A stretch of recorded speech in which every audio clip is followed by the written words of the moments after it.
miarabantsika rehetrarehetra piasa aloha zany a tratran'ny fetin'ny voalohan'ny volana Mai. Tsarotsarovatsika piasa rehetra manerana Madagasikara fa zany fetin'ny piasa zany a dia tokony ho ankalazaina manetriketrika mihitsy ary anisan'ny fomba entina mankalaza an'izany zao ataona izao. Ny SIGMA moa zany a syndika hitambaran'ny Tatsambo sy ny dokera manerana Madagasikara reo miasa amin'ny jono na ny ohatran'ireny PFOI ireny zany na ny fanaovana makamba reny. Tena marary aloha zany ny eto Madagasikara amin'ny resaka ranomasina satria araka n'io soratra hitanareo an-damosina io zao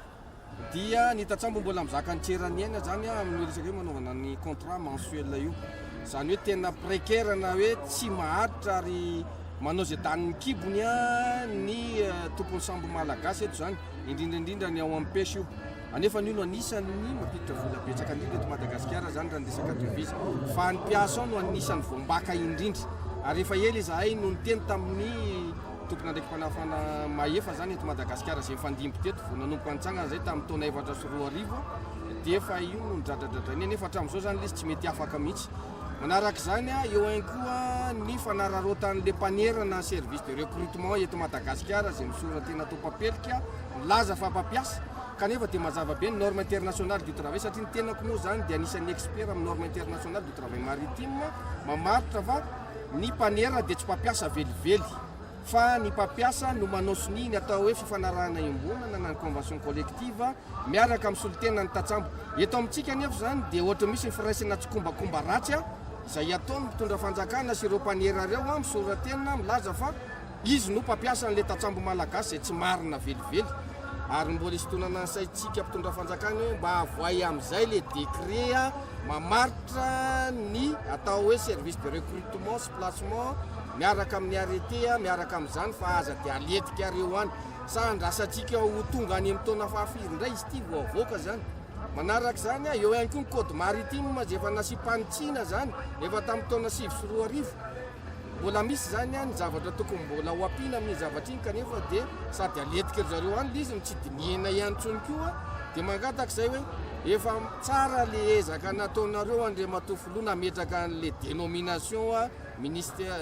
secrétariat misahana ny ranomasina fa zay zany dia mahita aloha hatreto ny SIGMA zany dia mahita fa olona tsy mahafehy an'le ranomasina no mbola manao an'le izy ao anatiny atao hoe fandrarahana ara-panjakana momba an'io ranomasina io. Ka raha ohatra tsika ka tena hitady vokatsomarina amin'ny resaka ranomasina dia tokony olona mahafehy an'izany sy nianatra an'izany ary indrindraindrindra mitady zay ampandrosoana an'izany no tokony apetraka eo fa tsy olona mijery ny tombotsoa manokana fotsiny. Zay zany no antso mba ataony amin'ny Andriamatofiloha hoe aleo mba le olona mba manam-pahaizana tsy andairany kolikoly ary mijery ny tombotsoa imbonana araka le slogan antsika hoe croissance partagée no hitatana sy hitondra n'ilay ranomasina eto amintsika. Fa dia isorana aloha anao fa nametraka an'io hoe secrétariat misahana ny ranomasina io fa tsy ampy zay fa tokony isy zany le olona zay mahafehy an'io isahana azy. Fahatelo manarakaraka zany dia efa nisy ny lokaloka nataontsika